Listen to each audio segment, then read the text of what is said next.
Just woken up. Yeah, it's our first morning here at Mashatu. It was nice. It was being like at home. The vervet monkeys were in the trees above my tent, so it was just like being at home, waking up to the sounds of monkeys making a lot of racket. Got in yesterday afternoon and got to meet Andre, the lead researcher, and has been running the program here for about 5 years, looking at the carnivore populations, primarily the lion and leopard populations here at Mashatu, collaring and locating the animals and seeing what the animal movements is like, which is very important. That's what we're primarily here for. So the male lion that we're looking for, he's the head of the pride here? He's the main maki, yeah. He's about between 9 and 10 years of age, so he's in his prime, and he is the only dominant male we've got left for now.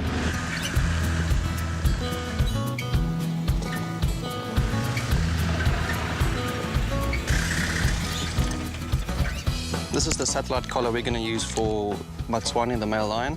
This particular collar is a satellite one, so regardless of where the cat goes, we'll be able to monitor his movements. Essentially, with this particular one here, it's got a satellite component on top and your normal battery unit and the VHF component. VHF stands for very high frequency.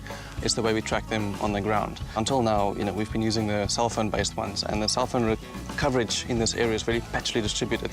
So when animals do move outside, you can't monitor them. So this, again, it forms a sense of security for the cat in that the word spread out in the general area around us that, there are animals being collared and monitored from a research point of view. So if people do see an animal with a collar, they'll definitely think twice before they want to just shoot it and, We should go do it. Let's do it. Cool. Should get a pretty good signal from up here. I would say he's about less than a kilometre from here. He's in here, yeah. Just checked on the telemetry gear, and we've got a signal. He's a little bit further away than we thought, but we did get him.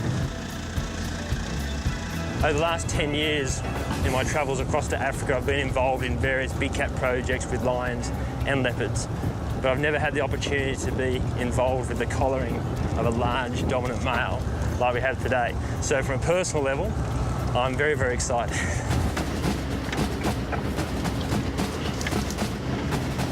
There he is, mate. Good thing we found him, though he is with the rest of the pride. You can see his blue eye. That's right, that's from fighting. There were different lionesses from a different area that came into this area with the central pride, and there was a bit of a scuffle going on, and he got in between. And the next morning when we found him, he had this, he had this cut through the cornea of his eye. He's completely blind in that eye.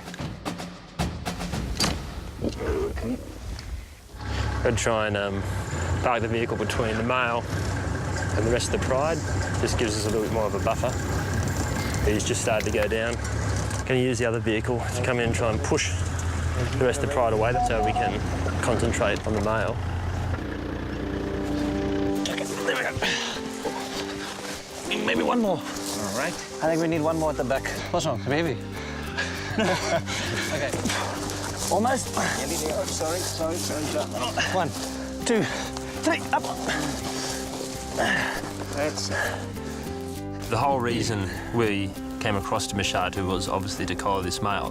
The collaring is really important, and it's not just, obviously, it gets his movements. We can track his movements, but why do we have to track his movements? Why is that information important? The poor fella, he's probably getting to the end of his reign as the king of Mashatu. Over the next couple of years, we'll probably find a new coalition of younger males will move in and push him out. So that's why it's important to get that last chapter of his life over the next couple of years.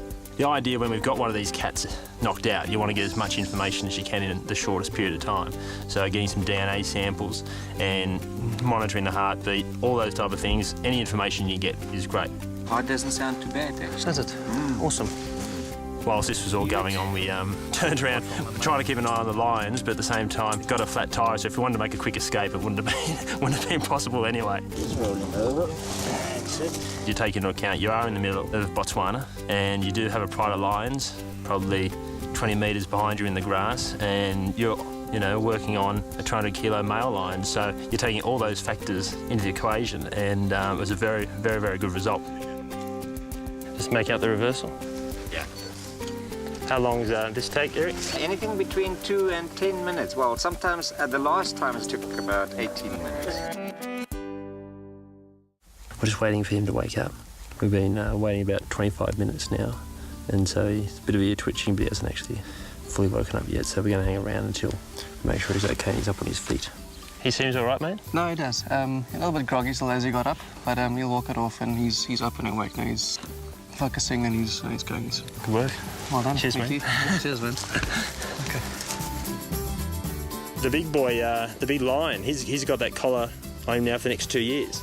And Andre, while I was there, showed us how we can track the movement of him via his collar. And that's something that anybody will be able to do by simply logging on to the Nat Geo Wild website, natgeotv.com.au, and you can log in and watch and go, that's where that male lion is at this moment in Botswana, in Mashatu.